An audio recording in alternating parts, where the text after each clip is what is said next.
Wood ash is one of the most underrated soil amendments available to home gardeners, but it's also one of the easiest to misuse.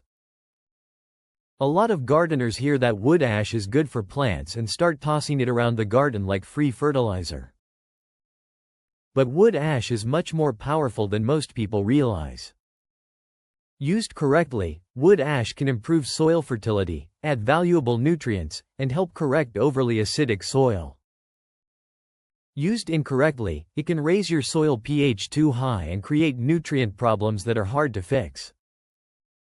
So let's break down what wood ash actually does and how to use it the right way.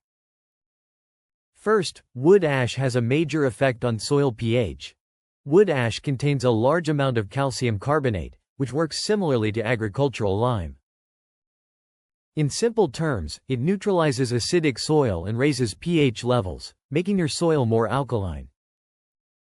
This can be extremely helpful if you live in an area with naturally acidic soil, since many vegetables prefer a slightly acidic to neutral pH range between about 6.0 and 7.0. But here's where people mess up. Too much wood ash can push soil pH above 7.5, which can cause nutrient lockout. This means important nutrients like phosphorus, iron, and manganese become chemically unavailable to your plants, even if those nutrients are technically still in the soil. Your plants can end up looking deficient while sitting in nutrient-rich soil. That's gardening irony at its finest. Now let's talk nutrients. Wood ash is mainly valued for potassium, which is the K in NPK.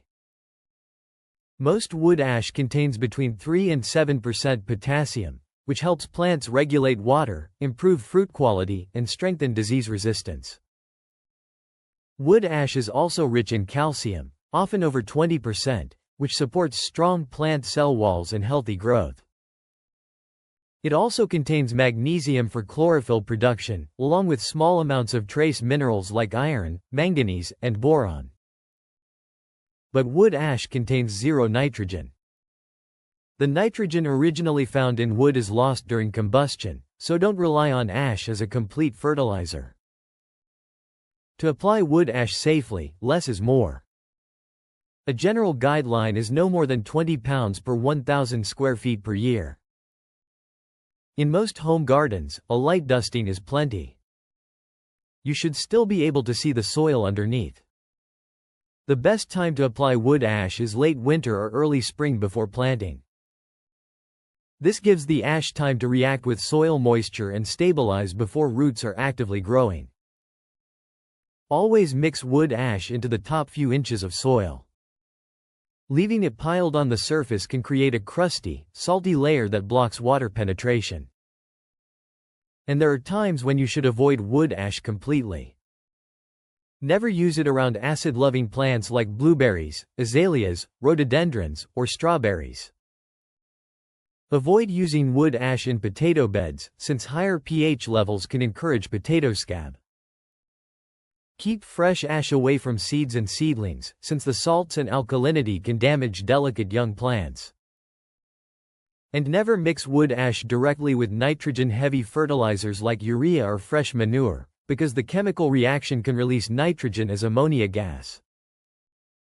Before you go, if you found this video helpful, hit the like button, subscribe to Growers Tips, tap the hype button, and turn on bell notifications so you don't miss future gardening tips, soil hacks, and fertilizer breakdowns. And let me know in the comments if you use wood ash in your garden, and what crops you've had the best results with.